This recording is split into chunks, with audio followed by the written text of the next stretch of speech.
Inspecting a kiln with Elios 3 can provide valuable insights into the general condition of the refractory linings and potential buildups. However, it is recommended to follow a couple of best practices for these inspections, as they are not the easiest. Indeed, the kiln is one of the dustiest places in a cement plant, and due to its size and geometry, it is easy to become disoriented in a cloud of dust.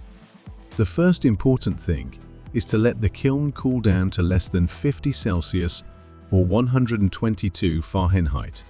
Once open, the natural airflow in the kiln will help cool down the asset. You can also leave the ventilation on to expedite the cooling process. Make sure you follow the company guidelines for flying the drone. This should include pre-flight planning, drone inspection, lockout, tagout, tryout, confined space entry permit, if accessing the space other than the drone, field level risk assessment, including communication with other groups if needed. Depending on the country, some additional rules may apply. The main risk in a kiln is getting blinded by the dust and losing your orientation, which can lead to running out of battery and landing in the kiln. So the best way to mitigate this risk is to follow a couple of good practices that will help to increase your visibility.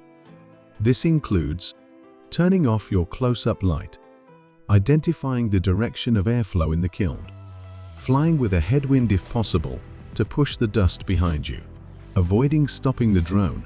Keeping some speed will keep the dust behind, allowing the dust to settle for at least 10 minutes between flights. Flying at a higher altitude over the clinker to minimize dust lift. Flight preparation. If you plan to fly from the burner side of the kiln, place the drone box, which will serve as the drone takeoff point, about 5 meters or 15 feet away from the kiln entrance. The pilot should be in direct line with the kiln to maximize the radio signal, but not too close for comfort reasons. If there are openings on each side of the kiln, consider doing a one-way flight with a headwind to make the flight easier, as flying back may not provide valuable images due to limited visibility. Ventilation can help when flying from the riser to the burner, but it will limit visibility when flying in the opposite direction.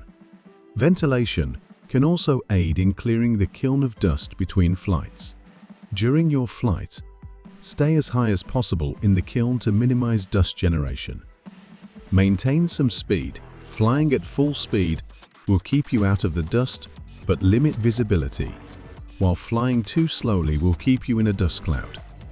If you find yourself in a dust cloud and lose orientation, fly close to a wall or the ceiling and move forward while keeping the wall in your field of vision. After a few meters, visibility will improve. The live map can help you understand your orientation and where to fly. Take point of interest when you see something interesting. It will help you to locate it in post-processing. If the environment is heavily dust-laden, the stabilization might fail. Switching the drone to ATI mode. By flying out of the dusty area, the stabilization will reactivate automatically. After your flight, download the flight data to your computer using Inspector and review it.